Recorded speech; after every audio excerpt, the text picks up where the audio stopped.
Good morning and thanks for joining us for KBUI 2 News Midday. I'm Rick Douglas, now to your top 11 stories at 11. Boise police last night arrested this man, 21-year-old Jacob Jackson of Boise, for allegedly stealing money from a Boise Bench sandwich shop on Overland.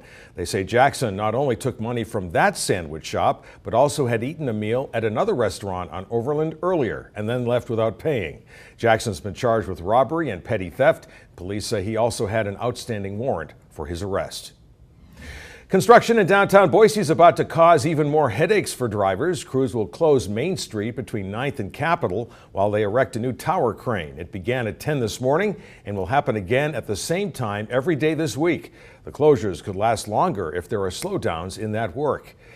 The site's developer says the crane will be about 310 feet tall, even bigger than the cranes at the Jump construction site. Once the crane's installed on its 450-ton foundation, Main Street will return to 2 lanes. A Garden City woman is shaken after a close call at her home. Her grandson got his hands on a loaded gun that police say was used in an armed robbery. No one was hurt in the close call, but it was too close for comfort for both the grandmother and for neighbors. I'll be checking my yard and area a lot more close. And, poke out my window and see what's going on more often.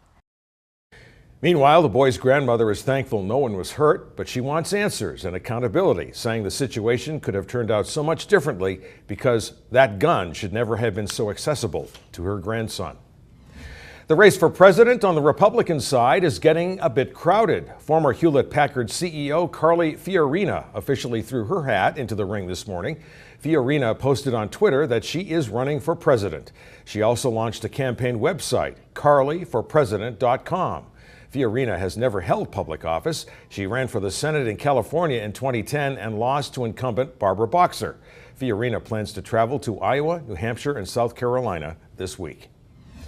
Skinny Dipper Hot Springs fans, get a move on if you want to visit. The Bureau of Land Management this morning announced plans to close and remove the attraction.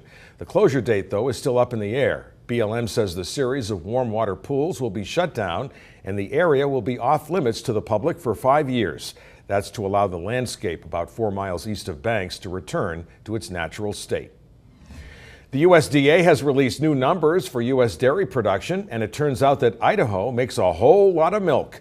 According to our partners at the Idaho Press Tribune, Idaho came in 3rd behind California and Wisconsin for total milk production.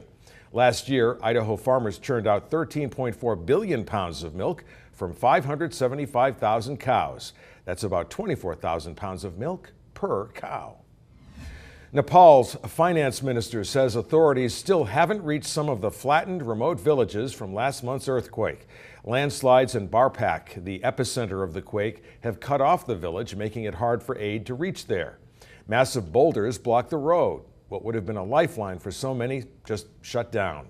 Nepalese troops with some very basic tools are excavating cadavers of livestock that are buried under the rubble. But no aid, other than 3 tents that were airdropped days ago, has made it here. Well, with that in mind, the Kind Cuisine Cafe on State Street in Boise yesterday held a benefit for the victims of the massive quake. All day, the cafe served what it called a generosity plate, a platter of vegetarian foods like those that you might have enjoyed in Kathmandu before the quake ravaged the city's core. I was reading the paper the other day, I'm not sure whether it's yesterday or the day before, and it mentioned that they were doing a fundraiser here at Kind, and so I thought that was a wonderful opportunity to gather up my grandchildren and donate some money.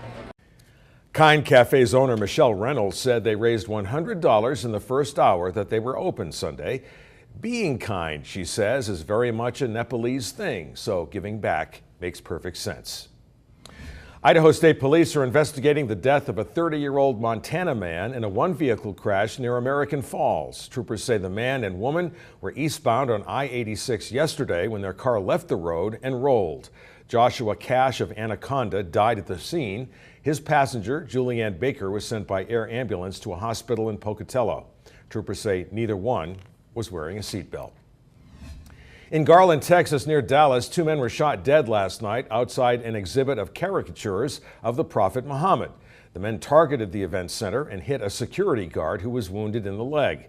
Garland police said this morning the lone officer who killed the gunman saved lives. The art exhibit was organized by the American Freedom Defense Initiative, an anti-Islamic group that's listed as a hate group by the Southern Poverty Law Center. Officials at Buckingham Palace say Britain's newborn princess has been named Charlotte Elizabeth Diana. She's the second child of Prince William and wife Kate, the Duchess of Cambridge. In Tokyo this morning, fans of the royal family lined up to see an exhibit at Madame Tussauds, honoring the birth of the fifth great-grandchild of Queen Elizabeth. Princess Charlotte is fourth in line to the throne.